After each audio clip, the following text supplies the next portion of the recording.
Sveiki sugrįžę, mėly mokiniai. Sveikinu sėkmingai susidorojus su pirmąja programavimo ir robotikos mokymų tema. Inovatyvios technologijos ir kompiuterių logika yra kietas riešutėlis, kurį perkasti prireikia laiko ir atkaklumo. Tačiau tikiu, kad augdami technologinės pažangos amžiuje gebate greitai įsisavinti net ir tokią sudėtingą informaciją.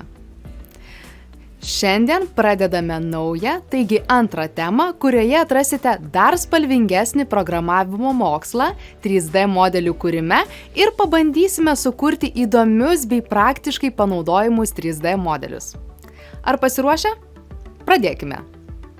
3D modeliavimas yra unikali programavimo sritis, kuri apjungia kūrybiškumą, matematiką ir programavimo principus. Nors šis sritis turi savo specifinius ypatumus, ji taip pat turi daug bendro su kitomis programavimo sritimis. Kaip ir bet kuriame programavime, 3D modeliavime reikia taikyti loginį mąstymą, kad būtų galima išspręsti problemas ir pasiekti norimus rezultatus. Tam yra svarbu laikytis aiškios veiksmų sekos, taisyklių ir sąlygų. Kai kurios 3D modeliavimo programos leidžia naudoti ir jums jau galimai girdėtas programavimo kalbas, tokias kaip Python ar C++, kad būtų galima išplėsti programos funkcionalumą. Taigi, kas yra tas 3D modeliavimas? Galima sakyti, kad tai panašu į statybą, naudojant virtualias kaladėles kompiuteryje. Kaip ir MakeCode platformoje, Tinkercad aplinkoje kodą rašysime naudojant panašius blokelius. Tokiu būdu užrašytas kodas leis virtualioje plokštumoje matyti ir valdyti spalvingas trimatės figūras, kurios atrodo tikros ir apčiuopiamos. Šias figūras galima padidinti ar sumažinti, apsukti reikiamu kampu, dėlioti trimatėje erdvėje ir keisti jų spalvą. Darosi aišku, kad 3D modeliavimas turi tik jam būdingos specifikos, tiesa? Lyginant jį su kitomis programavimo rūšimis, galime išskirti tokius esminius skirtumus. Vizualumas. 3D modeliavimas yra vizualus procesas, kurio metu programuotojai ne tik rašo kodą, bet ir mato, kaip jis realiu laiku veikia trimatėje erdvėje.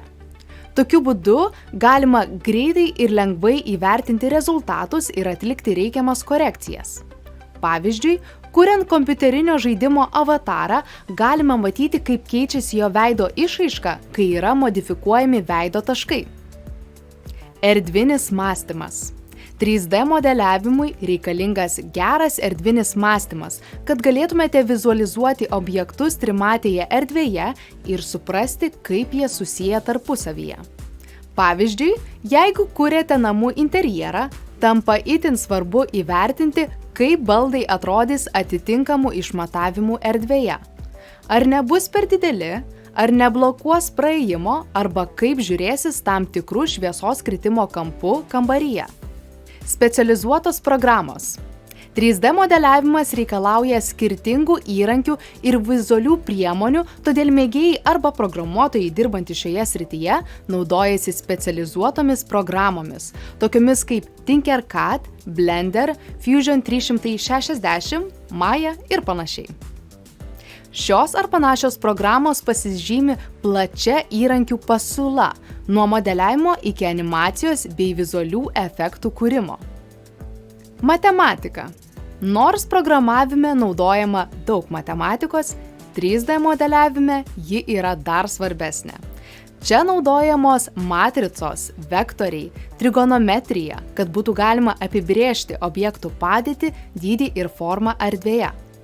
Pavyzdžiui, kuriant sudėtingą organinę formą, tokią kaip augalas, prireiks naudoti matematinės funkcijas, kurios apibrėžia formos kreivumą ir išlinkimus. Gali kilti klausimas, kam reikalingas toks tikslumas? Na, šie 3D modeliai gali tapti ne tik kompiuterinės trimatės erdvės dalyviais, bet ir atgyti į apčiuopiamus objektus. Ar jau girdėjote apie 3D spausdinimą? O gal net teko ir patiems išbandyti šį fenomeną? 3D spausdinimas yra įspūdingas procesas, kurio metu skaitmeninis modelis virsta fiziniu objektu. Kaip tai vyksta? Pirmiausia, 3D modelis yra sukuriamas skaitmeninėje projektavimo programinėje įrangoje, tokioje kaip jau minėtos programos. Modeliavimo metu kuriamas objektas yra kruopščiai detalizuojamas, apgalvojant tekstūros ir dizaino elemento ypatumus. Tuomet išsaugomas skaitmeniniu formatu, kurį supranta 3D spausdintuvas. Antra, kūrinys yra ruošiamas spausdinimui Slicer programoje, kuris skaido 3D modelį į plonus sluoksnius, tarsi į duonos riekeles, kurie vėliau bus spausdinami vienas ant kito. Nuskaitomi parametrai, tokie kaip spausdinimo greitis, sluoksnio aukštis, užpildymo tankis, palaikančių struktūrų generavimas ir panašiai. Šie parametrai turi tiesioginę įtaką spausdinimo kokybei ir greičiui. Slicer programoje yra sukuriamas G-kodo failas, tai yra instrukcijų rinkinys, kuriame nurodoma, kaip 3D spausdintuvas turi judėti ir sluoksniuoti medžiagą, kad sukurtų objektą. Trečia, darbas patikimas 3D spausdintuvui. Į jį įdedama spausdinimo medžiaga, dažniausiai tai yra plastiko filamentas. Slicer programoje sukurtas G-kodo failas yra siunčiamas į 3D spausdintuvą, kuris, nuskaitydamas faile pateiktas instrukcijas, pradeda sluoksnis po sluoksnio kurti objektą. Tai yra lydyti plastiko filamentą ir paskleisti jį ant spausdinimo platformos. Pasibaigus spausdinimui, leidžiama objektui atvėsti. Ir galiausiai, ketvirta, atliekami užbaigiamieji darbai. Jeigu buvo naudojamos objektą prilaikančios struktūros, jos yra atsargiai pašalinamos, o esant poreikiui objektas gali būti šlifuojamas, dažomas ar kitaip apdorojamas, kad būtų pasiektas norimas rezultatas. Priklausomai nuo naudotų medžiagų ir kitų spausdintuvo techninių parinkčių, 3D spausdinti objektai gali būti itin patvarūs, preciziškai atitikti reikiamus matmenis ir dizaino detalumą.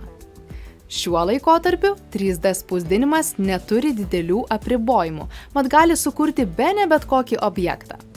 Praktikoje 3D technologijos yra naudojamos automobilių, aviacijos ir maisto pramonėje, medicinoje, architektūroje, švietime ir net meno srityje. 3D technologijos yra ne naujiena ir Lietuvoje. Pavyzdžiui, pažvelgę į lietuvių įmonės 3D Creative darbų galeriją pamatysime, kad šiandien yra spausdinamas ne tik retos laivų ar automobilių detalės, bet ir meninės įvairių dydžių skulptūros, juvelyriniai papuošalai ar išskirtiniai šviestuvai. Tuo pačiu, šios technologijos tampa reikšmingos medicinos srityje. Pavyzdžiui, ortopedijoje ar odontologijoje, kuriant individualizuotus implantus ar protezus, tiksliai atitinkančius paciento anatomiją. Taip pat kuriami chirurginiai instrumentai, pritaikyti konkrečioms operacijoms, o 3D atspausdinti ir paciento anatomiją atitinkantis chirurginiai modeliai gali pasitarnauti chirurgams planuojant operaciją ir siekiant išvengti komplikacijų rizikos. Tokie modeliai veikia ir kaip mokomoji priemonė medicinos studentams, siekiant geriau suprasti žmogaus kūno sandarą. Įdomiausia, kad šiandien mokslininkai jau tiria galimybę, kaip 3D spausdinti audiniai ir organai galėtų būti naudojami transplantacijoje. Neįtikėtina, tiesa? Taigi 3D spausdinimas tik viena kryptis, kur galima nukeliauti naudojant 3D modeliavimą. Apie kitas kryptis ir jų įgyvendinimo būdus pakalbėsime kitose pamokose. Iki greito!